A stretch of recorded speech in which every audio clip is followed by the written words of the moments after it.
The Creative Control with Vish Khanna podcast is brought to you by you. Virtually all financial support for this show comes from listeners just like you. So please keep Creative Control going by making a flexible monthly donation at patreon.com/Creative Control. You'll be glad you did this. Not as glad as me, but still pretty glad. Thank you. Please welcome to the stage, Michael Balazo.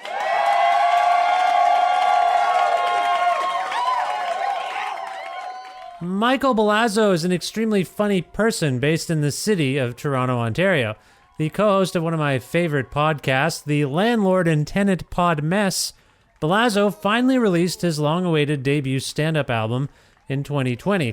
It's called Complete Discography.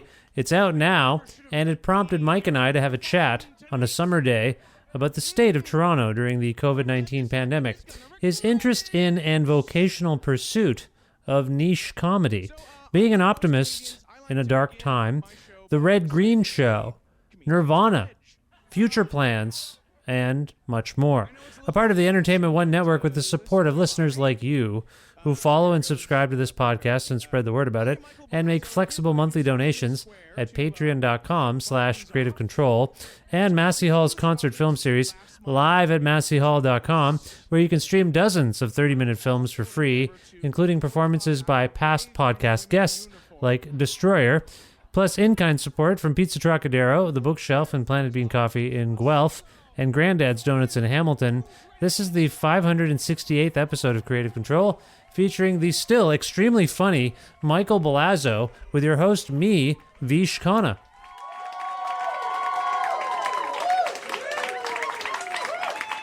Oh! Oh! Oh, they never should have let me near a microphone tonight. Whoever let this happen is gonna regret it. So, unlike most comedians, I like to begin my show by reciting the comedian's pledge. I know it's a little old-fashioned, but so am I. So here it goes. Please bear with me. I, Michael Balazo, hereby do solemnly swear to work my buns off to make you, the audience, laugh, smile, and forget your troubles. I will also endeavor to glorify our brave men and women in uniform who work their buns off to keep us safe. Thank you. Who's ready to get silly? Hi, Mike. How's it going? I'm doing well, Vish. How are you? Yeah, I'm doing relatively well, I would say. It's nice to see you and talk to you for the first time without your partner in crime. Yes. That guy. Yeah, James is nowhere to be seen. James Hartnett, the Toronto-based comedian, but he grew up in Orangeville, Ontario. I don't know why I didn't say James's name. I just thought I'd let you reveal. For legal reasons, I thought you should announce who your partner in crime was in case there's a different partner in crime. I didn't want to be culpable. An actual partner in crime. Yes, exactly. Maybe you have a syndicate that I don't know about. Anyway, yeah, how are things? Are you in Toronto? I usually say, where in the world are you? Where in the world are you, Mike? I'm in the heart of downtown Toronto. I believe it's the last day of July. It's been a hot one. The city's ready to go off. Everyone's so tense from staying inside all summer. Yeah. Yeah, it is. I've heard that we moved in time to avoid a particularly bad heat wave in Ontario. Is that fair to say? It's been pretty awful. This week, actually, to be fair, hasn't been too bad, but the past couple weeks, Vish, you're lucky to be in a city that's usually cold, that sometimes snows in the spring months. Yeah, it's been really hot, and that has made trying to get through a pandemic and economic disaster even more fun. Yeah. It gets hot here, but there's no humidity, if I might say. Are you familiar with that? Are you familiar with the feeling of being in a place where it's hot but it's a dry heat? That's what I have. I have a dry heat. So it's not people here are like, oh my god, it's 26 degrees. We're like, this is nothing. We're fine. Let's go for a bike ride or something, like we're good. So yeah, I feel hardy from my Ontario roots. Do the locals like it when you you tell them that they're foolish and that they don't know what they're talking about. Yeah, they love it. I don't think the locals like me because I keep pointing this stuff out to them, and it's not going well. I'm trying to get us to transition into, being neighborly and fun, but it is not You my go up and say, listen, boys, I'm from Toronto, and I know the way the world actually works. Exactly. Yeah. And just constantly belittling them and second guessing them. And it's horrible. It's horrible. So you mentioned the pandemic and the economic disaster. You are a comedian in Toronto during a pandemic. Yes. Mike, how is that going? In the grand scheme of things, how is that going for you at the moment? I mean, to be perfectly honest, I guess now that I think about it, it's not too different than usual because being a comedian, or at least my experience of being a comedian, has pretty much always been an economic disaster. So I have like a callus that most regular people don't have to like, oh yeah, this is pretty much, same old for me. Well, I forget the question. What was the question? I was trying to be funny. The question was just what you responded to the question and then lost your train of thought. I've never had that before in over 500 episodes where the person answers the question and then doubles back and says, what was the question? I'm like, you just answered the question. No, I was just frankly, there's a moment on your excellent new stand-up record, which is I think rather foolishly entitled Complete Discography, because I believe it is your debut. Is that correct, Mike? It is my debut. I've been promoting it as my debut and swan song album. Yeah. Why? Okay, I don't know if I'll ever do live comedy ever again. I don't know if that'll ever come back. To be honest, you're onto something. Did you have this in mind before there was a pandemic, that this was like hello and goodbye at the same time? No, that was just once because it lined up that way. I guess when I recorded it at the time, I thought it would be, the first of many, many albums that I would release over decades. Right. And now that who knows what's going to happen. Let's have just a marketing thing. It's a marketing nightmare. You call it a thing. As someone who's familiar with marketing, I call it a marketing nightmare. You want us to get behind your album called Complete Discography, which, again, correct me if I'm wrong, debut stand-up record? It is my debut stand-up record, yes. But this is in a sense, it's a compilation of all of the stand-up comedy bits that you've accumulated over the course of how long? A long time. I've been doing stand-up, I realized, for like forever. For like off and on like 15 to 17 years, let's say. And I had nothing to show for it. Literally nothing. And I felt ashamed. I felt stupid, so I thought I might as well make sure all that time I invested in it was for some sort of purpose, and I recorded it in December. Little did I know that all live entertainment was about to end forever, and so it might be the complete collection of my works. I don't know. Yeah, right. And I do have other material that I didn't put on because I was thinking foolishly that like, I'll do it on the next album. But who knows now? Well, I mean, it's not okay. Let's try to see the silver lining here. Maybe that hopeful gesture of yours will come to fruition. Maybe you will do another live set in front of actual physical people. And it won't be some virtual comedy thing. Let's do that. Why don't we do that, you and I, right now? Okay, for as like I don't know, intellectual exercise, I'll go along with you. A visualization, a positive visualization. Let's picture me. Let's picture me showing up for one of your shows after I said I would. First of all, let's picture me there. And oh right, you're a liar. I think you. I hate to call you out on your own show, Creative Control, but I believe you had said you were going to attend one of the recording nights that turned into this album, and my goodness, I held the show an hour each night. Yep. Waiting for you to arrive, and I was in a foul mood by the time I went on stage because I felt betrayed by you. So. Yes. I think I may have even said it on the record on your podcast, the Landlord and Tenant Pod Mess. I feel like I did. I think you've got me dead to rights on that one, Mike. I must apologize. I will lean on my standard litany of excuses. I'm a dad. I have 2 kids. I work a lot. I'm sorry. I lived at the time in Guelph, about an hour away. There was traffic. I couldn't make it. I was on my way, flat tire. These things. I'm sorry. Okay. I apologize, and I'm sorry to all the other patrons who were made to wait because of my insensitivity. But they were chanting your name along with a swear by the end of the night. Yes, so, I heard about it. I'm on Twitter. Let me just circle back. This happens with me on my show all the time. I start an idea, a thought, a point, and then I let the tangent take us wherever we should go.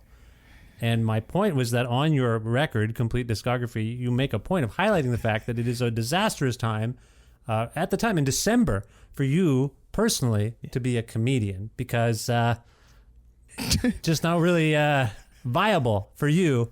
And then we have a pandemic, and all of the comedians I know are saying, I don't know what I'm going to do. You're saying it now. So what was going on? What is the difference? You say I guess you answered this already. There wasn't much of a difference between your material conditions pre-pandemic and those of everyone in your field now. So in a sense, the pandemic has leveled the playing field, and you're as good or as bad as anyone else. Is that what you're telling yourself to sleep at night? The pandemic has brought everyone down to our level, and by our I mean my friends, creative people, funny people, comedians. Right. I mean, I specifically have never really made a living doing stand-up comedy. I've always done it. I guess in in the field of entertainment, I have made I've put food on the table through writing jobs, but I never went the road dog comedian route. Driving all night to perform in a saloon in Sault Ste. Marie or something, because I feel like my comedy has somewhat of a limited appeal in Canada. So, just maybe the 3 urban centers I could perform at once a year. Now, what is it about your sensibility as a Canadian comedian that you feel is being rejected by your fellow citizens? What is it? What is it about your tone, your choice in subject matter that has alienated you from a whole nation of potential fans? I've repulsed all of my countrymen.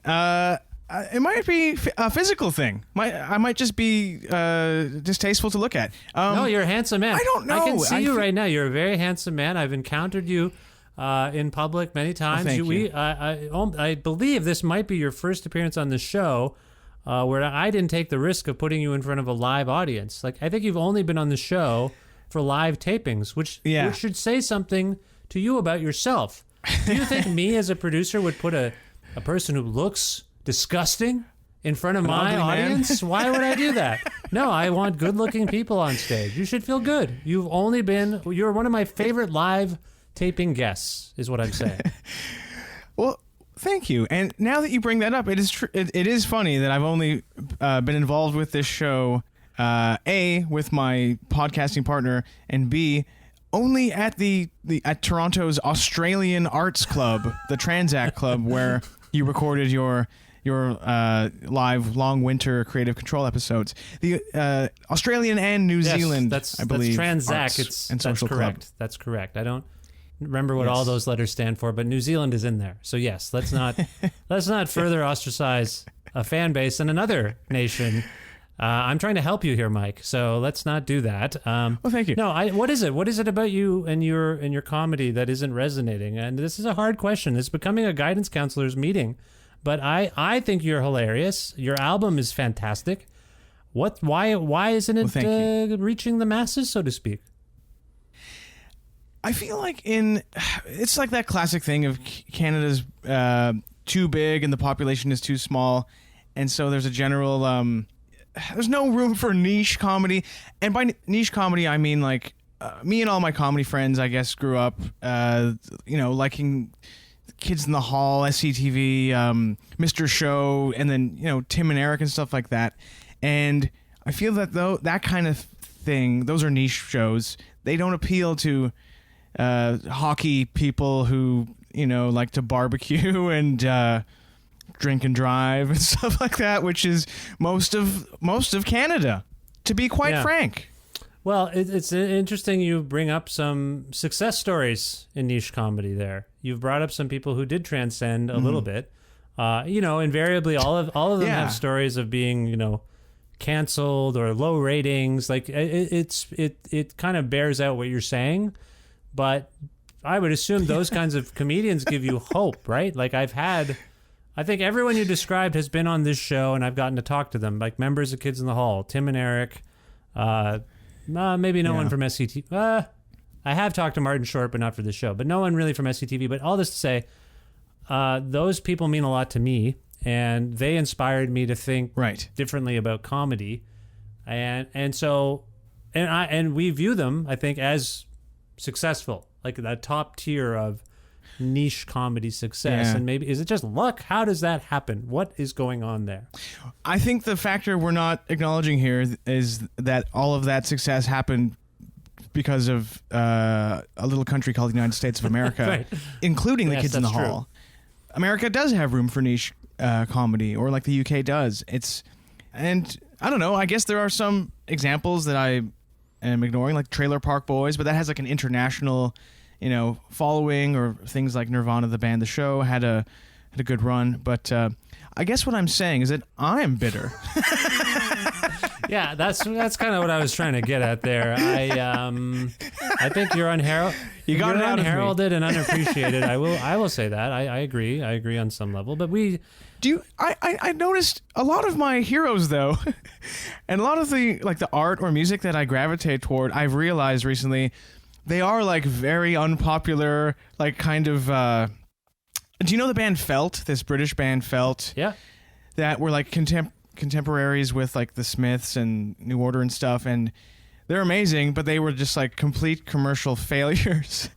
And I think I'm like attracted to that kind of thing. Not saying I want to be, have that kind of story myself, but something about that I find appealing.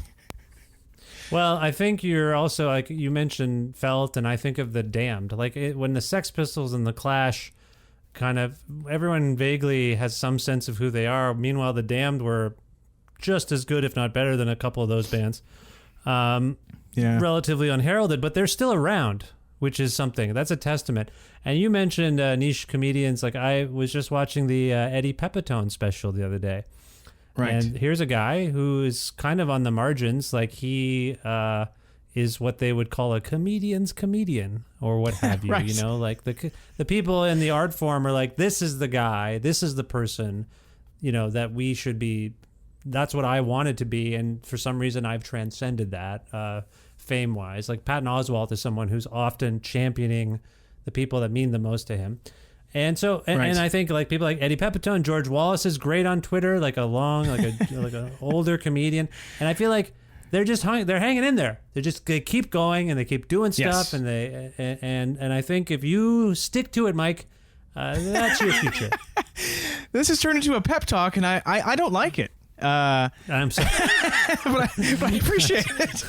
You're rejecting my pep talk. That might be the problem. It just might be you. It might be your attitude. Like I'm trying to help you feel good about yourself. I feel like I'm responsible. Yeah, I'm getting a pep talk from a man who lied to me about attending one of my live album tapings. So that's where I'm at right now. This is not good. Yeah. Yes. Yeah. No, it says a lot about your status and mine, frankly, that we're in this position. Yes. Go ahead. Ask me I was talking to a friend in Winnipeg last week, and he said that like live concerts and comedy shows and stuff have already started up again. Are things happening in Edmonton? Can you go and see a gig in Edmonton right now, or? They call it the Wild West for a reason. As we're speaking, it is the end of July. As of August 1st, it's going to be mandatory to wear face masks in all indoor settings. As I mentioned to you, I was just at the grocery store, and I was watching ne'er-do-wells walk in without any masks. I go in with the mask and the rubber gloves, much to the chagrin of people are like, I don't think the gloves do anything. I'm like, does anyone really know what anything does? I don't think they do. No one really knows. like, It changes week to You're week. wearing a bolo tie. I'm not going to take advice from you, sir. Yeah, it's always Tucker Carlson telling me how to dress, and I don't like it. No, he doesn't wear the bolo tie, but you understand. Yes, bolo tie. It's not all cowboys and horses here, by the way, in Edmonton. That was a cheap shot. My point here is it's all a leadership thing. Like, you're from Ontario, Mike.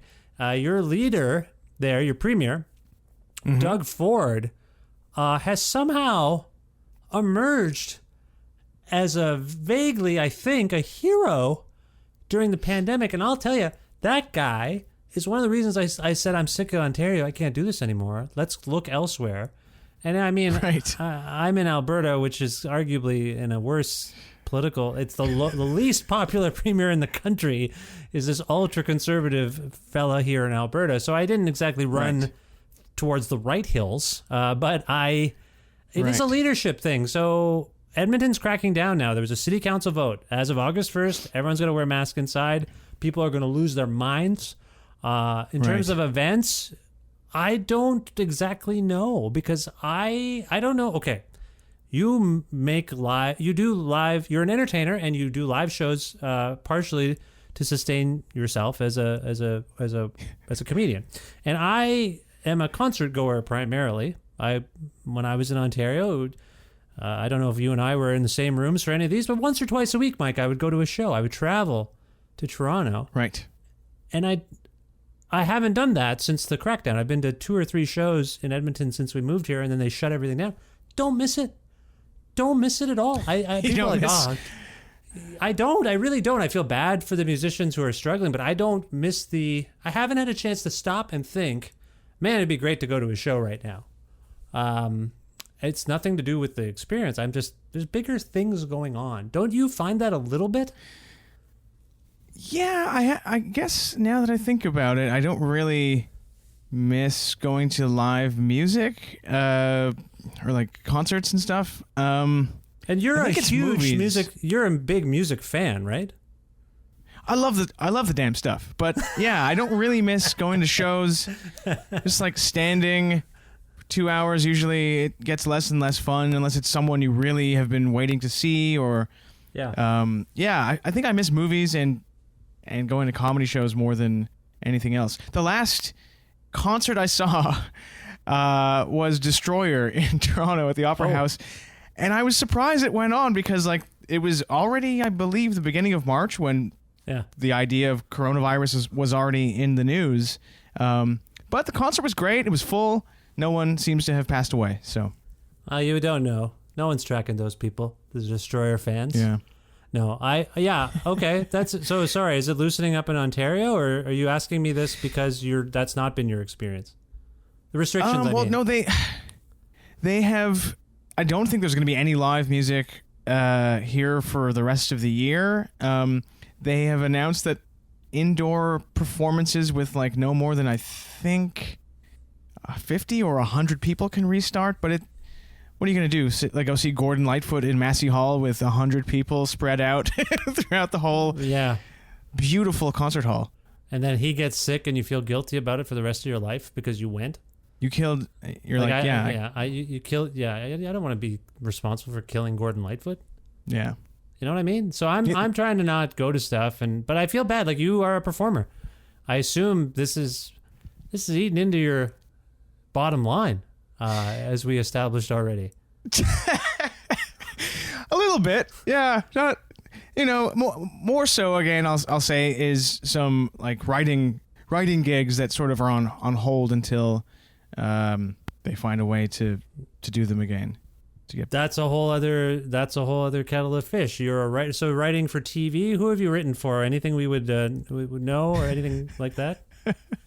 Probably. I didn't mean that disparaging. I did not mean that disparagingly. I'm cognizant of the fact that other people are listening from around the world. So I didn't want to presume anything. Who have you written for? When you say you've written comedy, Mike, who have you written for, or what have you written for? You want names? Yeah. I mean, like a lot of Canadian comedians, I've done some of the usual things, like did a couple seasons on This Hour Has 22 Minutes.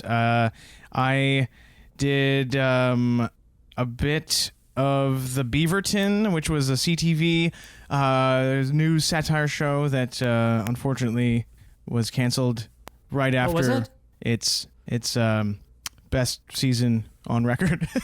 Oh no.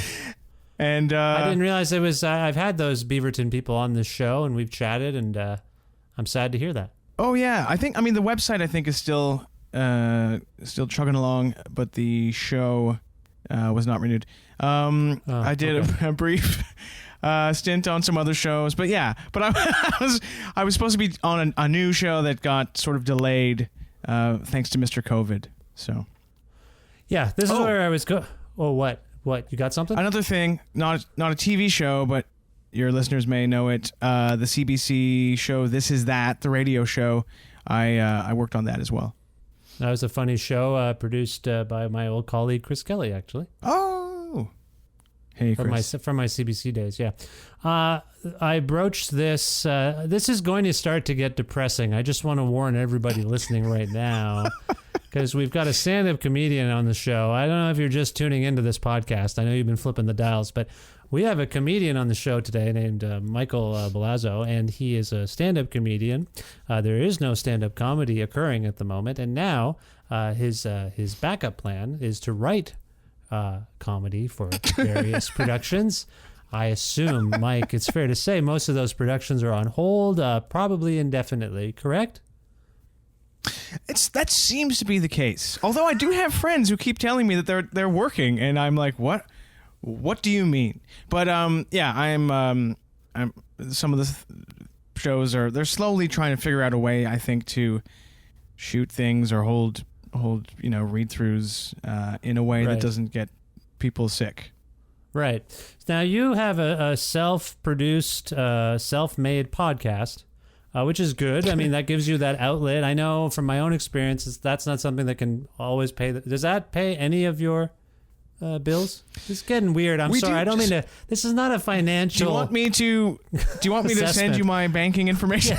Yes, I would. Just generally, not even for this. I just would like your banking information. I'm sure everyone listening would too. No, I'm sorry. I don't mean to go. Is this weird? Is it weird? We're going. This is a material condition situation. You're a stand-up comedian. You're one of the first I've had on the show. Yes. There's a pandemic. All these industries are drying up. I mean, I'm losing hours at work. Everything's crazy. So I feel like we talk about it, we commiserate a little, and that's it. I mean, there's not much to say or do about it. It's all kind of Do you get there's the governments around the world are providing subsidies for people like, ideally for people like you and me, and that's in theory good. And I know like you've made a few comments on the show already about how in Canada, like with a little bit of a little tone, for Canadians, like you have a little, I know you're bitter. We've already established that, but do you not like Canada at all, Mike? I think it's a good country unless you want to be a creative person, and then then you are cursed. No, it could be okay. James Hartnett and I, our podcast, we have a Patreon, and would you believe, Vish, that our subscribers help us raise about $140 a month. That's good. That's not that bad. To cover our expenses. Right. Yeah. That's your internet fees almost for the year, I hope. I don't know what you're spending your internet fees on, but yeah. We use a US military service provider, so it's very expensive, but it's the fastest Wi-Fi available. Right. Well, they need it. They need it for their various tasks. Okay, so you got thanks for being so candid. Now I'm very uncomfortable. I was hoping you would lie and say it was doing better, but do you have a Patreon? Yeah, it's fine. Yes, it's also modest. Okay. Yeah, it's but do you do exclusive content on your Patreon? Yeah, yes we do. But James and I are very bad at having a sort of sticking to a schedule for our bonus material. Yes, so I understand why the Patreon hasn't exactly blown up, but it is our intention to release stuff more regularly soon. Well, I have one too, and it is also irregularly scheduled, and I need to fix that. I'm just trying to get used to the pandemic workflow, so to speak, because I do have to work. The common phrase is more with less, so they cut your hours a little bit, but they still anticipate. No, everything's fine. Actually, I'm fine. I pack a lot into my I pack a lot into my weeks, right? Anyway. I can't tell if my Do you steal? Can you steal supplies from work at least to offset? No, I'm the thing they're ripping you off. No, they're fine. It's great. This is okay. How about this? We have gone negative this whole time, and I want to flip it. What about the bright sides of the pandemic experience? Because I actually, to be honest, yes, it's fraught economically and socially, culturally, bad for our mental health on so many levels. However, I get up in the morning. I don't have to catch a bus or a subway. I'm up and I'm with I have children, and that's complicated to try to raise the children but also do the work at the same time. Absolutely, that is frustrating, but we're bonding in a way. Like there's probably more tension than there would be because we're all contained in one place. But there's some bright spots. Like I'm not commuting. I haven't had an outside restaurant meal, Mike, since like March. Yeah. Cooking a lot, feeling good about that. Just going to the grocery store. You can get out of things. I'm sorry I can't come to your child's birthday because I can't. Yes. So I view this all as frills, bonus pandemic frills. Do you have bright spots? Are there bright sides to this for you? I guess, yeah. I've been watching a zillion movies. I haven't watched this many movies for years and years. That's been good. I guess reading a bunch and cooking has been nice. I tried. Oh God, I tried to start jogging and I hate it, so I stopped. I stopped jogging. It's good. I run. I tried to. I was trying to get my son and I to go every morning and do a little jog before we shoot around at the school playground near us. Has a basketball net, a rickety old chain mesh basketball net, and I was trying to get us to do little laps of the field and then to warm up. But we did that like twice, but I will say in this anxiety-inducing time, exercise. What they say, Mike. I know you hate it. If you have any anxiety, the running, it's good because it actually exhausts you. I think the whole goal is you exhaust yourself and then you don't have the energy to be anxious. Right. I think there's a little, it's true. I think it's true. Like I sleep better if I'm exercising because I'm wiped out. And if I don't go out for walks or runs or play basketball, I'm more wound up and I can't sleep.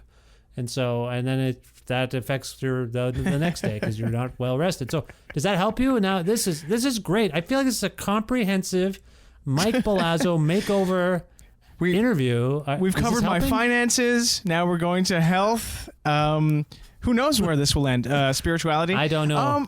I don't know. Yeah, I did used to go to a gym, and it really does suck to not be able to go. And I don't, even though my gym is reopening tomorrow, I think I will not be heading back there anytime soon because it seems like uncharted waters. I'm going to see what happens before I go back there. So Are you with me? Like just staying home is probably the way to go, right? Yeah. Generally. I'm not going to restaurants. I'm not going to go see a movie or go to a gym. So I tried to do some exercises using YouTube videos and just doing it on the floor of my apartment, and that has had mixed results. But I guess I'll try running again. I would encourage it. It is helpful. There's a couple of things I want to touch upon. Don't make me forget about the movies you've watched because I feel like we could have a nice exchange every time I'm on your show. The last time you guys kind of surprised me. It was a year in review show. Was that just this past December that I was on the show? Yeah. Your show? Yeah. Yes. And we did like a year in review of comedy. Is that what we did? I think a year in a review for the arts in general and maybe politics also. Didn't I just end up reading a top 10 of my comedy picks for Exclaim and then you guys were on it? I think you did, yeah. Anyway, we probably talked about a lot of stuff, but then as I kept listing things, you made the observation that you and James had not watched or seen any of it. As comedy people are like, wait, I haven't seen this show. I haven't read that book. I don't know what you're talking about, which I thought was funny. But I want to talk about some of the movies you've watched because if there's some common ground there, I just wanted to follow up on that. I listen to more vinyl records than I ever have. I've been watching. Right. I watch as we're speaking, my wife and I are going to wrap up our. I feel like I'm trying to remember. You know how there's certain series, shows, and you've rewatched them like a bunch, and to the point where you can't remember. For me, it's like, Curb Your Enthusiasm, Seinfeld, The Sopranos. If I want to, I can call upon them and watch them again. And we're just about to wrap up The Wire. And as it's we're in the final episodes of season 5. Did you ever watch that show, first of all? I missed it. Right. I think I get the gist. It's our like year in review. The gist is what crime is bad and police can also be criminals, and it's Baltimore, and Tom Waits is involved. He's an actor in the show? No. Okay. Steve Earle is an actor in the show, Okay. and Method Man as well from the Wu-Tang Clan. Okay. Tom Waits has a song that is, there are interpretations of a Tom Waits song. Each season has a different interpretation of a Tom Waits song, including his own. Like, it's the same song covered by different people. Right. Is that what you were? Anyway, The Wire is fantastic, but all I was getting at is as we were watching it, I'm like, I think we only watched this one time through, and we own it. Like, we own the series. Right. Like the box set. And I was like, I don't remember anything because it was so dense and intense that I think it can't be true. This must be the third time through. It's not like me to watch things just once, particularly if I made the effort to buy it. Anyway, I've been loving the time. Don't you feel like the time? You mentioned everything you mentioned there. Reading, the movies, time. Yes. We have some time. Doesn't that feel nice? Just to have some time to catch up? It does feel nice to have the time to read and watch movies and listen to music. At first, it seemed like very novel, very fun and unusual. But I guess now that the time, now that it's like a few months into it, it is a bit like, I don't know. Do you find yourself wondering, like I do, like, will this ever end? Is this the rest of my life kind of thing? Like, just sort of pausing, just like waiting for something to happen?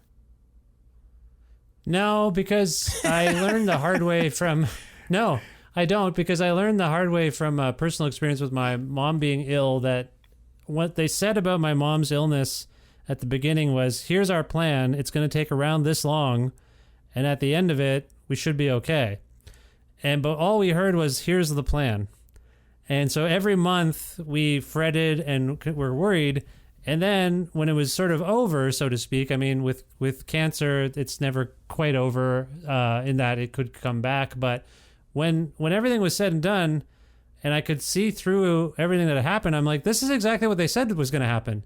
I've been having like anxiety for 6 months or whatever it had been. Right. But then when I thought about it, I'm like, this is literally what they said at the beginning. So by that same token, by that same measure, epidemiologists, when this really in March, were like, we got like 18 months of this. At least, right? Maybe 2 years of this, and so I'm in a weird spot where I follow that line of information, and what I'm finding is the people I talk to do not. So everything they've said, for the most part, like they're like, it's mutating and it's doing, and we think it was doing this and now it's doing that, but the timeline for the vaccine and the trials for the everything seems to be happening just as they said it would. Right. In March. So I don't have that anxiety yet, that existential, like, is this just how it's going to be? Right. Because that 18 months to 2 years thing was all like managing it based on human behavior not really being up to the task of jettisoning this from our lives. Like, they kind of were like, if everyone did the right thing, this would happen. But now we are seeing people aren't able to will themselves to think of others instead of themselves, and they just go and do whatever they want to do. And so that I have very little I try to be are you an optimist, Mike? I try to be, but I think I might put myself a tad on the pessimist side of things, but I try to be less so. Yeah. I don't know if these are mutually exclusive. Are you? And I don't even know if I'm using the term correctly, but I want to employ the term humanist, but I don't think that is. There's probably a technical, actual definition of it. I just mean, like, I don't know that I believe in humanity that much. Like, I'm a very frustrated with people kind of person sometimes. I want to believe people are good and will do the right thing, and that I try to when I make mistakes, I try to learn from them and all that stuff. Like, I hope that's what's going on. But this little era that we've experienced, the kind of lack of self-awareness and learning from extremely recent mistakes has really put me in a position to doubt that putting all our faith in each other to get us through this is the right course of action. Because I feel insane when I just told you, I went to the grocery store, people not doing anything, and I'm like masked, gloves. I've been reading things, and I know that's information and all that stuff, but I feel like it's pretty much out there that we have a situation. Yeah. Why can't our leadership just say, hey, everyone, like the city council in Edmonton, you got to do this. That's it. If we want to survive this together, everyone has to do the same thing. There's no wishy-washy. Have you had anti-mask protests in Edmonton or anywhere in Alberta? Like, we've had a few in Toronto, and I saw a man walking around Kensington Market wearing a shirt that said, hugs, not masks. And I was wearing a mask at the time. Yeah. I've seen those people on the news. We have had those protests here. And that's... As we're speaking, and I by the way, I take no joy. There's no Schadenfreude crap here. As we're speaking, U.S. presidential nominee at one point, political personality Herman Cain, has passed away. And he was at the Tulsa, Oklahoma Trump rally. No mask, no social distancing. And so I can see, like, Twitter's a weird place right now, and I try to manage Twitter. I manage a Twitter account for Exclaim's comedy site, and I am always trying to share funny things, but it's right now, all the funny stuff is bleak, I told you so, righteous stuff. And do you know where I'm coming from with this? Like, have you seen that? Yeah, I did see, like, on Twitter, people were like, yeah, fuck Herman Cain. What an idiot. It's like, he just that's a little extreme. Like, he was kind of like a curious political figure for a while. I'm sure he had terrible opinions about things, but it's not like Joseph Stalin is dead and we're all like dancing in the streets because Herman Cain passed away. Like, he was a Republican. And we've politicized everything. We've politicized human life, right? So, again, I'm not a fan of Herman Cain. He was an oddity, frankly. He was one of those candidates that you're just like, why is this even happening? Yeah. And then I think it's sad whenever anyone who founded a pizzeria chain passes away. I'd just like to make that clear. Absolutely. Yeah. And one who, ties the whole branding to Italian stereotypes. That's how it's the worst. I feel bad for everyone at Godfather's Pizza for having to face the malice of the masses for poor Herman Cain. Anyway, I don't know where I was even coming from with this, but I do want to. One thing that I think we were saying. I think you got to this place because we had agreed that it's nice to listen to records and read books. Have the time to read Herman Cain's obituary. What a time it is. You mentioned the gym, and there's a very funny bit on your new record about your encounters with a physical trainer. And I don't know how to do this. I don't want to ask you to replicate the bit, but can you tell that story? Because I often wonder about physical trainers when I've been at gyms and like, does that really work? Is that a good thing to do? Just briefly, what was your experience like having a physical trainer, Mike? Well, it was something I had thought like it'd be a good idea to have a professional sort of, design a program, a workout program for me, because I think I know what I'm doing, but I could probably use some help. And so at the gym, they had a free evaluation day with a personal trainer. Just like so this. This is like a free evaluation day. This podcast. Yeah. Yeah. This is like that, what's that thing? Every podcast has BetterHelp now. They have ads for BetterHelp, that Do they? like online therapy thing. And all the ads are like, is there something getting in the way of your happiness? But they don't. It's like, yeah, everyone's unemployed and there's a disease ravaging the world. It's like, is there something getting in the way of your happiness? Talk to a professional about whatever that mysterious thing is. Anyway, right. My gym had a free evaluation with a personal trainer, and I went in, and the guy like had me like do as many push-ups as I could, and like sit-ups, and like had me stretch and weighed me and stuff. And at the end, he was like, looks like your testosterone is drying up," which wasn't a huge surprise. And then he promised that he could put together an amazing like workout program for me that would change my life, but it was going to cost $8,500. And then I was like, "Oh, that's why I don't have a personal trainer." It's just it's a scam, I guess. Like, I don't know. Yeah, and that's not the whole joke. Yeah. right, yeah. People should check out the record. But he had a particular way of talking that made you feel like perhaps his expertise might be questionable. Is that fair to say?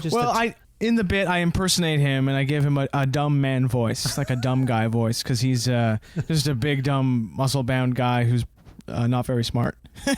Right. Probably not. Probably not the kind of guy who would wear a mask right now. Is what you're saying? No. In public. Probably not. Yeah. Or if he did wear a mask, it would be like one of those thin blue line masks, or like a mask of like really sharp shark's teeth. So like it's a scary mask. Yes. Right.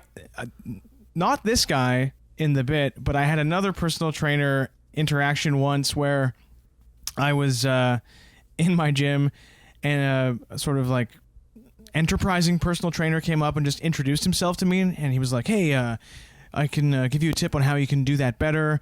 And he showed me how to lift a weight in a nicer way. And then he got talking to me, and that question of like, this is why I never usually answer anyone when they ask what I do, because it just leads to like a nightmare. Right. He was like, "So what do you do?" And I was like, "Oh, I do comedy stuff."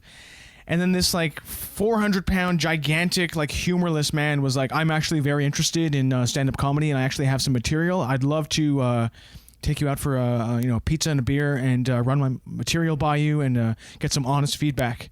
And I think he got my email address from the gym's database and emailed me about meeting, and I never responded. And then for the next 2 months, whenever I went to the gym, I was like always like sneaking around to make sure this guy didn't see me, and it kind of ruined going to the gym for a while. Did he send you actual material, or was it just like, "Let's meet up"? It was just a "let's meet up" thing so that he could show me the material later. Yeah. It's a very bizarre. There's a lot of layers to that story. You've got a physical trainer suggesting you have pizza and a beer. Yeah. That's not good for you. Yeah. And then he wants to take me out for a smoothie and, a salad. Yeah, exactly. Even if you're going to Wendy's, have the salad. Like, why? Anyway, yeah, weird. That's strange. Yeah. Anyway, it's a very funny bit, and there's lots of very funny bits on the record, and I encourage everyone to check out the Kurt Cobain story, which I enjoyed very much as well, if I might say, and I don't want to spoil that, but that's really good. Now, you mentioned movies that you've been watching, and look at this. I'm doing a callback. Tell me some of the movies you've watched recently. If we land on one that we've both seen, I want to do a quick critique, discussion about whatever film we land on. So give me some samples of some films you've been watching lately. So I got as a birthday gift the Criterion channel, and so I've been watching a lot of movies from there. A bunch of French movies and some Italian ones. Some, let me see here, Purple Noon. Okay. Have you seen that? I have that not. Turned into the fabulous Mr. Ripley. Oh, right. Later. Talented Mr. Ripley. The fabulous Mr. He was not that fabulous. He was talented, but he wasn't fabulous. Yeah. Oh, The Wages of Fear and Diabolique, which are amazing. Yeah. And then, have you ever seen The Long Good Friday with Bob Hoskins and Helen Mirren? No, but that sounds like an amazing cast. It's an amazing like British gangster movie set in like 1979, and Bob Hoskins is this like East End London gangster whose his business is being like shouldered in on by the IRA. Right. And it has a really funky soundtrack as well. So it seems to me that you are an artsy film person, and I used to be. I've you mentioned not really missing going to the movies. I have to say I have not been as engaged with the cinematic arts as I once was. Well, back to my kind of misanthropic tendencies now. Like, I would get so annoyed by other people at the movies talking. Right. And whatever, that I was like, I can't deal with this anymore, because I'd always end up almost getting in a fist fight with someone. and I was just because they were talking during a movie, and like on some level maybe they're right, but we all paid. Why are you having some people go to the movies together because they haven't had a chance to talk and hang out. And then they just talk during the movies. Like I would take my kids to movies all the time. Right. And these parents would just talk like full bore, just like the whole time. And I couldn't handle it. So I stopped going. And that's kind of tainted my whole appreciation. I watched JFK the other day. Have you seen JFK? I haven't for years. But why? Yeah, why did you decide to go back and revisit JFK? Well, I don't know what's going on, but maybe in light of recent events, I don't know what had happened. I was unpacking some stuff. When I moved here, I had all my kind of 20s and 30s era Vish stuff. But before I left Ontario, my parents were like, hey, you know what would be good? Why don't you take everything? Everything you've ever owned or written in, just take all of it. So I came upon the Malcolm X soundtrack, which I had on tape from a self-serve gas station I used to work at. They would sell tapes. And I was like, oh yeah, that soundtrack, I love that soundtrack. And then I looked up the movie, and one of the streaming services had it on my Apple TV. And I watched it, and it was great. And then I don't know what happened. I had to build some furniture. And I just said to the remote JFK, find JFK. And it found it. So I watched it, and it's not great, but it just took me back to that 90s. I think because my parents gave me everything, and my formative time is the 90s. Right. You know, I've had to go through a lot. Did you see the things I posted where I found all my old Exclaim magazines from the 90s? I saw some of those, yeah. Like, was it one of the first things you ever published? No. It wasn't my writing. No. I'm not that old. Oh, sorry. No, it was just that I had in high school... I would collect. I was a media person. Like I'm a media person now, right? And I just want to show you my bona fides. I would collect Exclaim magazine, physical copies of Exclaim, and there was a thing in where I lived called ID, and it was like a weekly, alt weekly, and I would just keep it. I would never throw those things out. Would you take multiple copies of each issue? Yeah. I did actually. Why did you home in on that? How did you know I did that? I've done that a few times in my life, like getting a couple copies of a Now magazine that I thought was going to be historically important. Yeah. I posted one of those too. I posted the one that came out the week I saw Johnny Cash. I probably got it the night we went to see Johnny Cash in November 26, 1996. And they interviewed Johnny Cash. Can you imagine? Now Magazine got to interview Johnny Cash. And wow, I just blew my mind. And so, I mean, at the time, I didn't think twice about that. Well, they're a magazine, they're a paper, whatever they are. Of course they get to talk to Johnny Cash. But now that I know stuff, I know that's a big get. How do you get Johnny Cash? Well, they probably said, we'll put him on the cover. You know, we'll put him right on the cover. Right. And sure enough, he was on the cover. And I watched it. Magazine must have been so jealous that Now Magazine got Johnny Cash. They probably were. I have a bunch of I weeklies as well. I had these boxes, these moldy cardboard boxes full of mite infested newsprint, and I have it all in this new house. I moved across the country almost, and it just all came with me. I'm like Pigpen from Peanuts. Everything just came with me, and I don't know where I was going with this one either. But I think I'm in a weird 90s. Are you a 90s person? Is that your formative time? They were, but I don't think I'm I don't surround myself with 90s music and imagery and fashions and stuff like that. No, I don't do that either. I don't think. But wait, you're wearing a Beavis and Butthead shirt, and over your shoulder I see a Ren and Stimpy poster. What is going on? It is actually, no joke, I'm wearing a Slint t-shirt, who were big in the 90s. Yeah, I have some 90s issues. I thought a lot of good stuff was made there. I think I'm going down this road because of the Kurt Cobain reference I made earlier for you. I just thought maybe he meant a lot to you, and right, Nirvana, you like Nirvana. Yeah. I did. Like every other boy my age at the time, I guess I loved them a lot. And I never got to see them. Did you ever see them? I think the only chance I would have had would have been the In Utero tour when I think Maple Leaf Gardens. Yeah. Yeah, that's a big regret of mine. I was starting to go to shows around then. So that would have been, I think that show was in 93, February 93, I think. And so I would have been Carry the one. See, I would have been like 16, I think. And I'd started to go to some shows, and there were mosh pits, and I didn't like them. Because of, I think, some latent anxiety and claustrophobia issues that I didn't really know I had at the time.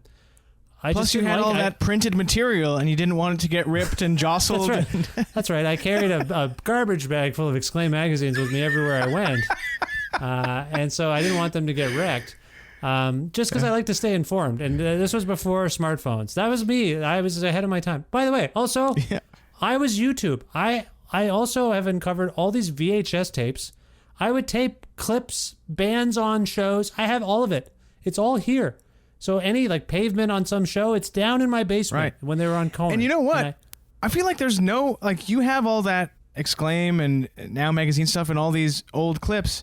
A lot of that stuff has disappeared. Like, yes, depending on how famous the band was or whatever, sometimes that stuff can be on YouTube. But I always thought that everything was just going to be preserved forever on the internet. There's so much missing. Yes. Yes, and I have a lot of it. And I was a fervent. I like the show. Did you ever see the show Twitch City? Do you remember that show? Don McKellar and yes, it was like set in Kensington Market. That's right, Molly Parker, right? Yeah.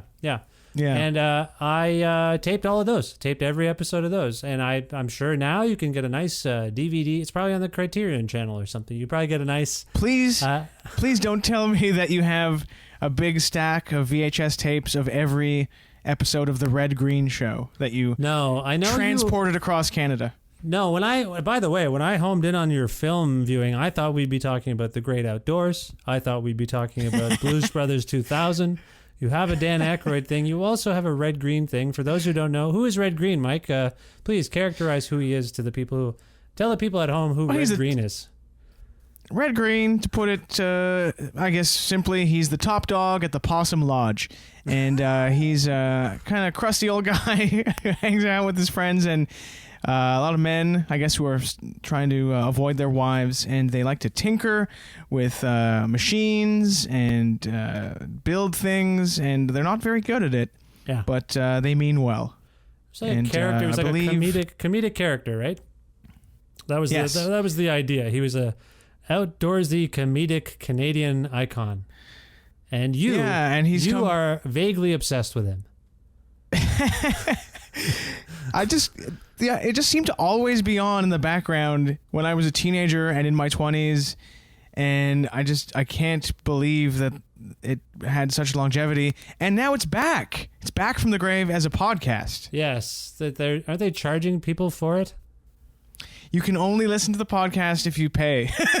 You can only and as I recall from a recent episode of your podcast, they were trying to get people to tune in at a specific time to listen to the podcast. Well, they announced what time the first episode was going to drop, which is a very funny, because like we release podcasts, you don't, like, when you publish it, you don't know exactly, like, here's the hour, unless you set it up beforehand. I guess you can schedule it to be released at a certain time. Yeah, like that's what Red Green must be up to. Well, I consistently put my show out at like 2 a.m. Mountain Time on Wednesdays now. You know, like, that's the thing podcast people do, but I don't say, hey everyone, tune in at 2 a.m.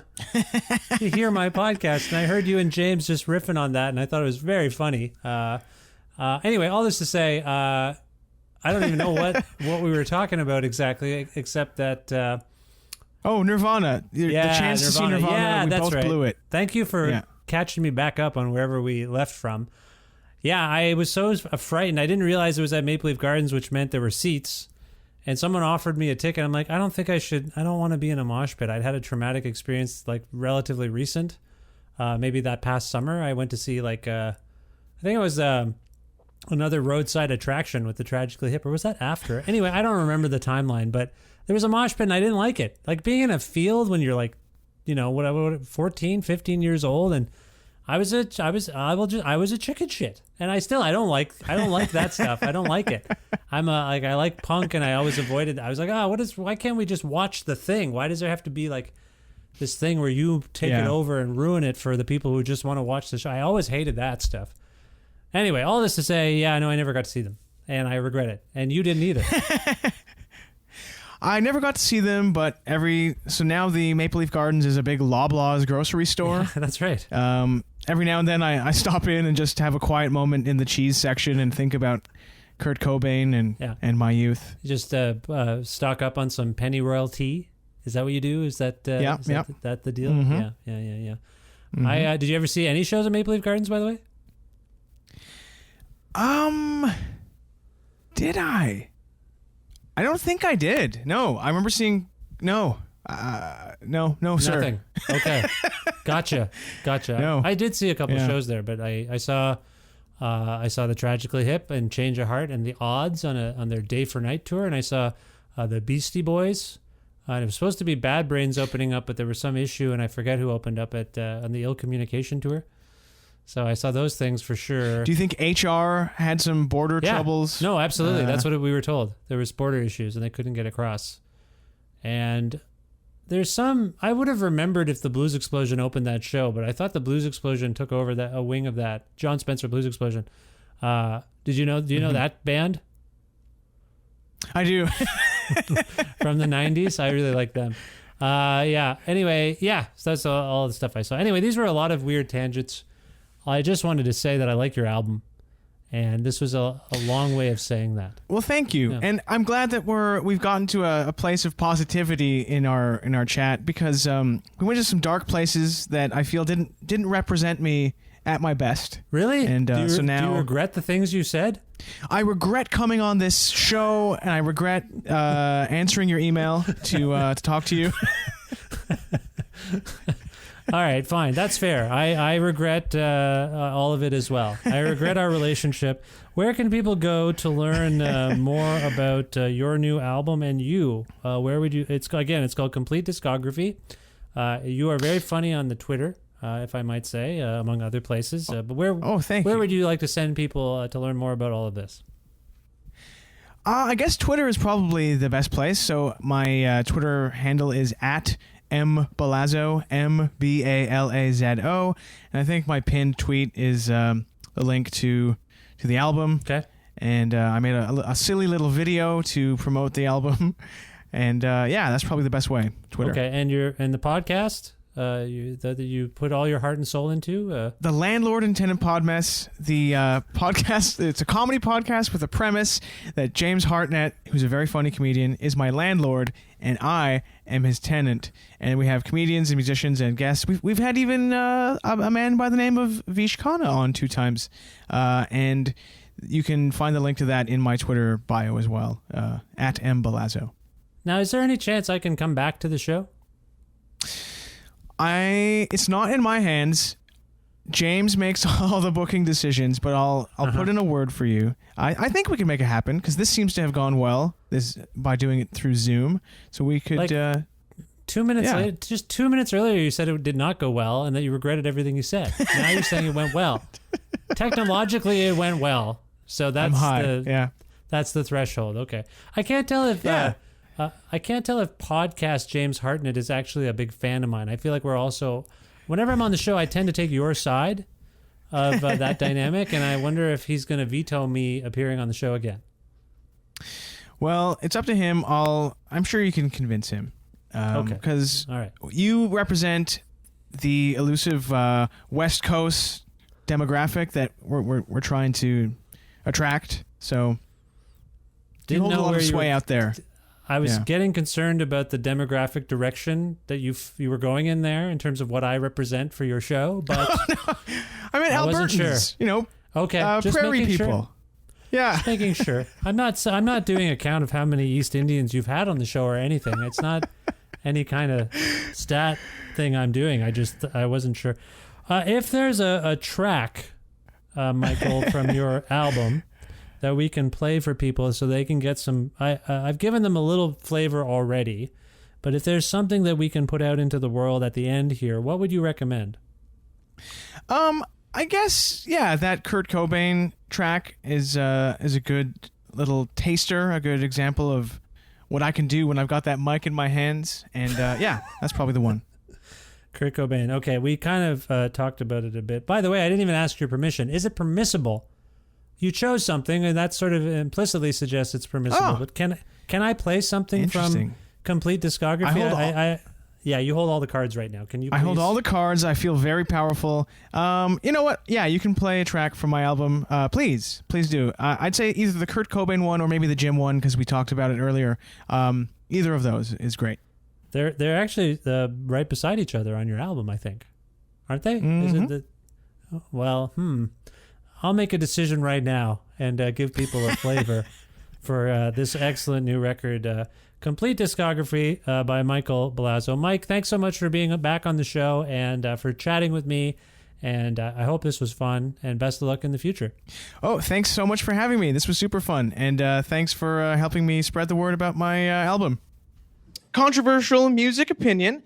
I don't think that the band Nirvana would have been nearly as influential or successful if he'd been named Burt Cobain.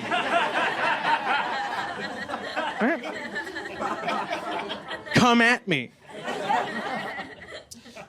I was a huge Nirvana fan when I was a kid, and right now I'll tell you the story. I'll tell you the story of how I first found out that Kurt Cobain was dead, okay? I take you there back to 1994. Of course, you gotta remember this was before the internet, right? So I had been at school all day, tending to my studies. Hadn't had access to the news, didn't know what was going on in the world. My dad picked me up at the end of the school day. He had heard the news in the car radio, so that's what you need to know. So I got out of school, got in the car. First thing my dad did, he turned to me out of the blue and said, "Well, looks like your best friend killed himself."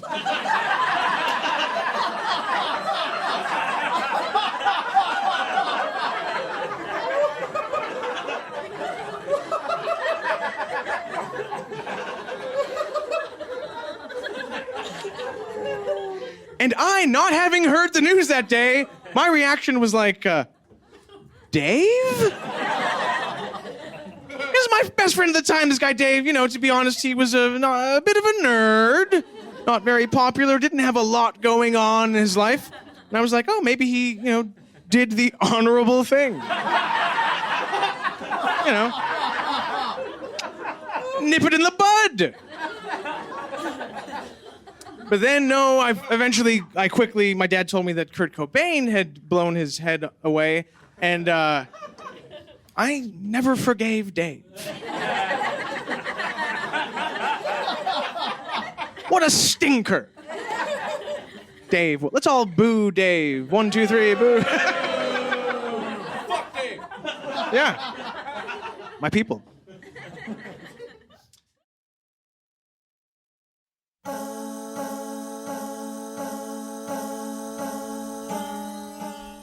Very nice to have Michael Balazo back on this show. I believe for the third time is what we were discussing. I believe this is his third time on this show, but in this case, he's on the 568th episode of Creative Control, which is part of the Entertainment One podcast network, and it's available on all Apple and Google platforms and other things too. If you can't find an episode that you've heard about and you're looking for it, and you everywhere you look, it's not there. You've heard about it. Is it a dream? Is it a nightmare? Why did someone tell me about this episode if I can't find it? Well, the odds are pretty good you can find it, and you can also learn more about me and sign up for my regularly scheduled newsletter. Where is this magical place where you can do all of these things? It's my website, vishkhanna.com. You can also like Creative Control on Facebook, if Facebook still exists as or when you are listening to this spiel.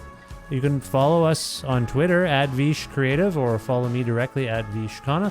Also, please visit patreon.com/Creative Control to make a flexible monthly donation to keep this podcast going. As you heard during our conversation between Mike and I, Patreon is very important to both of us. And my Patreon occasionally has extra special exclusive content for those who donate $6 or more. So please visit patreon.com/Creative Control and make your flexible monthly donation today. Thanks again to live@masseyhall.com, where you can watch beautifully captured concerts by great Canadian artists. Also, Pizza Trocadero, The Bookshelf and Planet Bean Coffee in Guelph, and Granddad's Donuts in Hamilton for their in-kind support for this show. Thanks, too, to Jim Guthrie for letting me use some music of his on the program. You can learn more about Jim and his amazing catalog of sound at jimguthrie.org. And finally, thank you. Thank you for listening to this episode featuring myself and Mike Balazo in conversation. Again, check out the Landlord and Tenant Pod Mess. It's a wonderful, wonderful podcast based in Toronto. Very funny. And if you have never heard this show before and want to learn more about it, subscribe to it, follow it, check out the back catalog of episodes and maybe previous instances where Mike was on the show with his friend James Hartnett. Those were fun times. Or move along with your life. You don't have to do anything. I'm just glad you're here and listening to me as I say this stuff. And on that note, I'm going to go. I will talk to you soon, though. Bye for now.